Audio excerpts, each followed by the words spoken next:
네, 안녕하십니까. 기사퍼스트 권호석입니다. 자, 이번 시간에는 2009년 4회 기출문제 중에서 새롭게 출제됐던 문제들 설명을 드리겠습니다. 자, 그 중에서도 암기해서 간단하게 풀 수 있는 문제들은 생략을 하고요. 한번 여러분들이 그래도 조금 개념 이해라든지 조금 이제 이론적인 부분들을 좀 추가로 설명드려야 할 그런 내용들만 설명을 드리도록 하겠습니다. 자, 중요한 것은 지금까지 출제됐던 기출문제 중에서 반복해서 출제되는 문제들, 자, 이런 문제들을 여러분들이 좀 꼼꼼하게 보셔야 되고요. 자, 한 번씩 출제되었던 그런 문제들, 예외적인 문제들이 있죠, 그죠? 자, 그런 문제들은 동일하게 출제가 되었을 때 맞출 수 있을 정도만 보시면 됩니다. 그러니까 문제하고 답 정도만 기억을 하셔도 상관이 없어요. 아시겠죠? 자, 중요한 것은 반복해서 출제하는 문제들을 틀리지 않는 것이 중요한 겁니다. 자, 산업보건기준. 자, 산업보건기준에 관한 규칙이 있죠. 자, 그 규칙에 보시면은, 조도에 대한 기준이 있습니다. 자, 틀린 것을 찾아라 이렇게 나왔는데요. 자, 여기 보시면 이제 보통 작업 같은 경우에 200럭스가 아니고요. 150입니다. 150. 그래서, 초정밀 작업은 750. 여기서 반 정도로 줄이게 되면은 정확하진 않지만 300 정도 되겠죠. 그리고 300에서 반을 줄이게 되면은 150. 자, 150에서 반을 줄이게 되면 75가 됩니다. 자, 이렇게 해서 여러분들 암기를 부탁을 드리겠습니다. 자, 이런 문제들은 이제 암기할 수밖에 없습니다. 자, 다음 중 일정 시간 내에 생산되는 작업 단위 수를 말하며 시간 표준을 포함하는 사무 표준의 종류가 어떻게 되느냐. 자, 표준의 종류를 보시면 크게 세 가지가 있습니다. 양적 표준, 질적 표준, 양과 질적 표준을 합친 게 있어요. 자, 이렇게 세 가지가 있는데요. 양적 표준은 단위 작업 내에 수행하는 작업의 수를 뜻합니다. 수. 작업의 수. 자, 질적 표준은 정확도와 질의 의미가 있습니다. 그래서 퍼센트로 나타낼 수 있는 것들. 자, 그렇게 생각을 하시면 됩니다. 일단 양과 질을 구분을 하셔야 됩니다.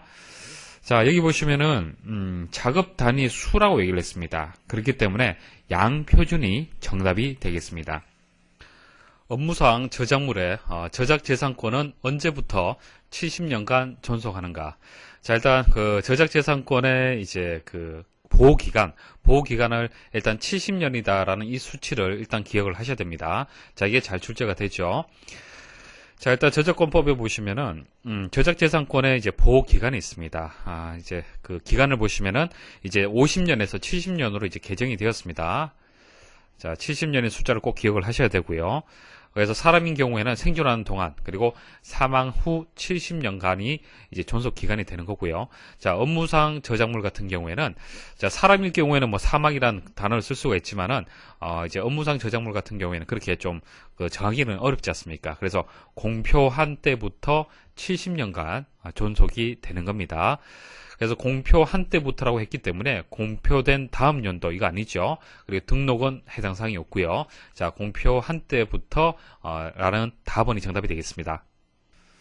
자, 전자문서 등 기록물을 관리하는 기관 중 연구기록물 관리 기관에 포함되지 않는 것은, 자, 이 내용도 공공기록물 관리에 관한 법률에 나와 있습니다. 법률, 시행령, 시행규칙, 자, 여러분들 공부할 거리가 많은데, 자, 그 모든 내용들을 다 공부할 수는 없습니다. 사실상. 그죠?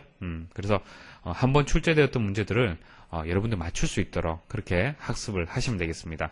물론, 여러분들이 공부하지 않은 문제들도 출제될 수 있죠. 그런 문제들은 틀려도 할 수 없어요. 어쩔 수 없습니다. 자, 그런 문제들을 예상을 해서 모든 법률과 시행령, 시행규칙을 다 공부할 수는 없습니다.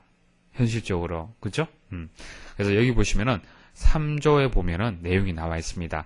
자, 중앙기록물 관리기관, 그리고 헌법기관 기록물 관리기관,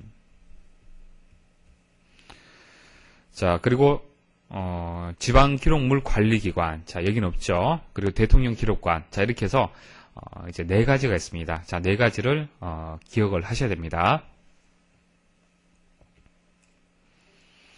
자, 단체 간의 전자문서의 원활한 유통을 지원하기 위한 정부 전자문서 유통지원센터, 자, 이런 이제 기관이 있습니다.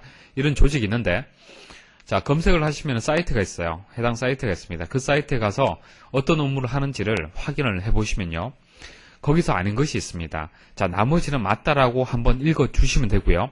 아닌 것이 뭐냐면은, 판매망을 관리하고 지원한다. 이게 틀렸습니다. 판매망 관련해서는 그런 업무가 없습니다. 자, 그래서 정부전자문서 유통지원센터는 문서 처리 전 과정의 전자화를 위하여 행정기관 및 공공기관의 공문서, 송수신을 전자적으로 유통하는 중개 서비스와 전자문서 유통 시스템과 행정정보 업무 시스템 연계 서비스를 지원한다. 그러니까 이게 주요 업무가 되고요.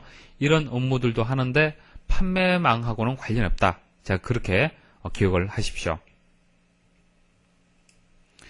자, FDDF. 자, 이게 무슨 말이냐면은, 이 용어는요, 자, 랜하고 랜, 혹은 컴퓨터하고 컴퓨터 사이에서 광섬유 케이블로 연결한 통신망을 얘기를 합니다. 그래서 광섬유로 연결했다는 얘기는 고속이라는 뜻이죠. 고속. 자, 그리고 특징을 보시면 여러 가지가 있는데요. 자, 나머지는 읽어주시면 됩니다. 자, 왜 틀렸냐면은, 가번이 한 개의 링으로 구성된다. 이렇게 설명을 했는데요. 자, FDDI는 이중 링 구조입니다. 자, 이렇게 이중으로 이제 링을 만든 이유는, 하나는 장애가 발생했을 때 백업용으로 사용을 합니다. 그래서 한 개가 아니라 이중이라고 설명을 해야 되는데 틀렸습니다. 자, 이렇게 해서 여러분들 기억을 하시면 됩니다. 자, X25. 자, X25 프로토콜에 대한 레벨, 프로토콜의 이제 계층을 지금 얘기를 하는데요. 자, 레벨 2의 프로토콜과 관련된 거 찾으라는 얘기입니다. 자, 랩비가 정답이 되는데요. 자, X25의 계층 구조를 설명을 드릴게요. 자, 3개의 계층 구조로 나뉩니다. 자, 물리 계층, 그리고 프레임 계층, 그리고 패킷 계층 이렇게 나뉘는데요. 자, 물리 계층 말 그대로 단말 장치하고 패킷 교환망하고 간의 물리적인 접속을 얘기를 하는 거예요. 아시겠죠? 자, 물리적인 접속을 얘기를 하는 거고요. 관련된 프로토콜이 X21이 관련이 있습니다. 자, 그 다음 이 문제에서 얘기하는 레벨 2의 계층은 프레임 계층이 되고요. 패킷의 원활한 전송을 위한 계층이 되겠습니다. 자, 랩비라는 프로토콜과 관련이 있고 정답이 되겠습니다. 자, 패킷 계층은 OSI 7계층에서 네트워크 계층 아시죠? 그 계층과 관련이 있습니다. 해당이 됩니다. 자, 이렇게 해서 정리를 하시면 되겠습니다. 자, 많은 문제를 다루지 않았지만은 나머지 문제들은 문제 보고 답만 보셔도 충분합니다. 네, 수고하셨습니다.